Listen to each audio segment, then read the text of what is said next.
Once envisioned as a $209 million gateway to Sri Lanka's prosperous future, the Mattala Rajapaksa International Airport now stands eerily silent, an abandoned ghost airport lost in a jungle. Built to handle over 1 million passengers per year, this massive airport became famous for something else entirely, being the world's emptiest international airport, attracting fewer than 10 passengers per day at its lowest point.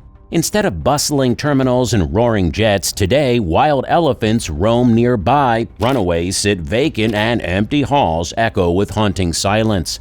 How could such an ambitious project promising tourism, prosperity, and global connections end in such disaster? Let's find out.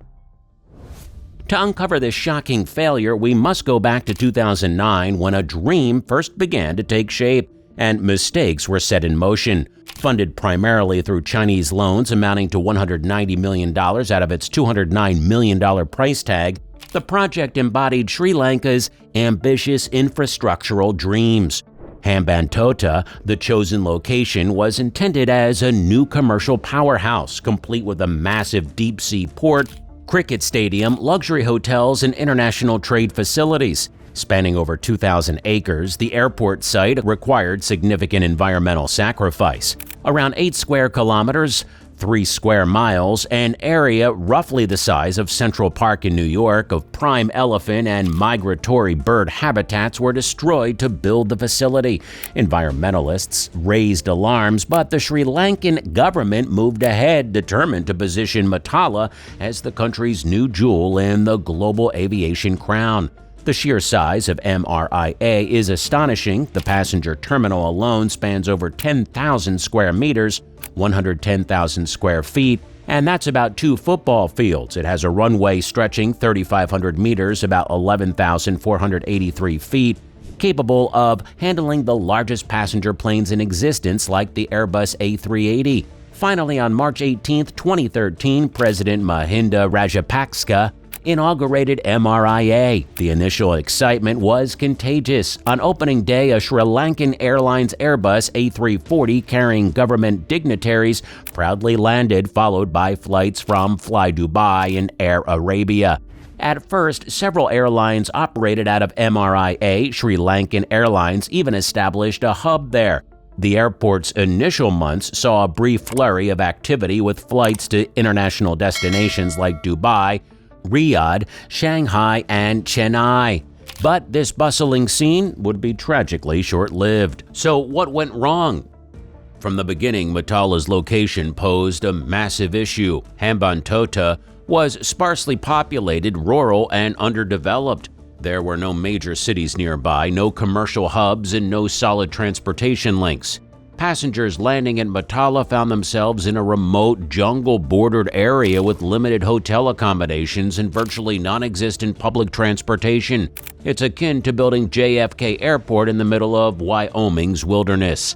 Despite a brief early period when flights appeared busy, reality soon became clear. Most passengers were transit travelers, not actually tourists destined for Hambantota. Local demand was negligible, and as airlines realized they couldn't maintain profitable flights, routes quickly evaporated.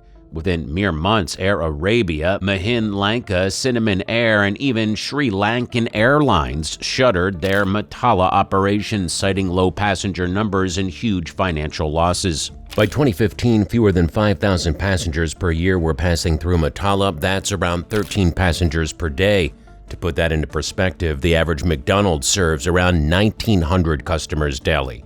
Imagine an airport built to serve 1 million passengers a year struggling to match the foot traffic of a single fast food restaurant. Beyond poor location and low demand, Mattala's design and construction faced severe criticism, engineering mistakes, and mismanagement. First, let's look at some of the most basic but crucial parts of airport design: runway orientation.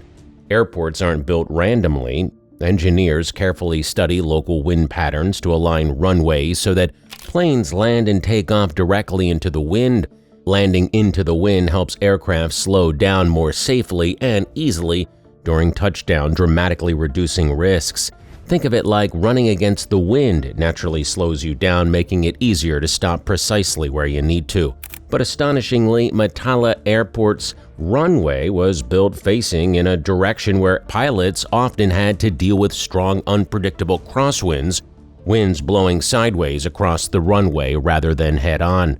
Imagine you're driving a car at high speed and suddenly powerful gusts hit you from the side, pushing you left or right. It could make steering incredibly difficult, right? Now imagine experiencing that while piloting a passenger jet landing at over 250 kilometers per hour. Not only is it dangerous, but it makes every landing and takeoff stressful and risky. Experts confirm that airplanes landing in Mattala regularly faced crosswinds exceeding 55 kilometers per hour, about 34 miles per hour. To understand how strong this is, consider that winds above 30 kilometers per hour, around 18 miles an hour, already make landings challenging for small aircraft. At Mattala, pilots regularly faced conditions nearly twice that difficult. Another serious engineering blunder involved the absence of a parallel taxiway. A taxiway is essentially a road built next to the runway that allows airplanes to quickly and safely move to and from terminals without blocking the main runway itself. Think of it like a highway exit lane. It allows traffic to flow smoothly without creating bottlenecks. In Mattala's case, no parallel taxiway was constructed. Instead, after a plane landed and reached the runway's end, it had to perform a tricky and time-consuming 180-degree turn, a complete U-turn on the runway to head back toward the terminal. This might not sound complicated at first, but imagine driving a huge 18-wheeler truck down a single-lane road, then needing to make a sharp U-turn without additional space. It's slow, difficult, and places a massive strain on both the runway surface and aircraft tires and landing gear. Repeated turns like these rapidly degrade the pavement and increase maintenance costs dramatically. Moreover, forcing aircraft into these tight turns slowed down operations significantly, drastically limiting how many flights the airport could handle each day. Instead of efficiently managing multiple flights per hour, Mattala could barely handle a fraction of that capacity, defeating its purpose as a modern international hub. How did such basic mistakes happen? One glaring reason is that local pilots and aviation professionals, who best understand the realities of flying into Sri Lanka, were shockingly never consulted during the planning and design stages. Their practical insights, which could have caught such errors early, were completely overlooked. Even more troubling, the Sri Lankan government deliberately ignored recommendations from respected aviation bodies like the International Air Transport Association, IATA. In a detailed report back in 2004, IATA clearly advised that Sri Lanka's money could be better spent improving Colombo's existing Bandar and Anchi International Airport by building a second runway there. 2 runways at one major hub airport allow simultaneous takeoffs and landings, greatly improving efficiency and passenger capacity, exactly what Sri Lanka needed at the time. Instead, the government stubbornly pushed forward with Mattala Airport, ignoring expert warnings. With airlines rapidly abandoning Mattala, financial losses spiraled. By 2016, the airport was losing around $18 million every year, nearly $50K a day.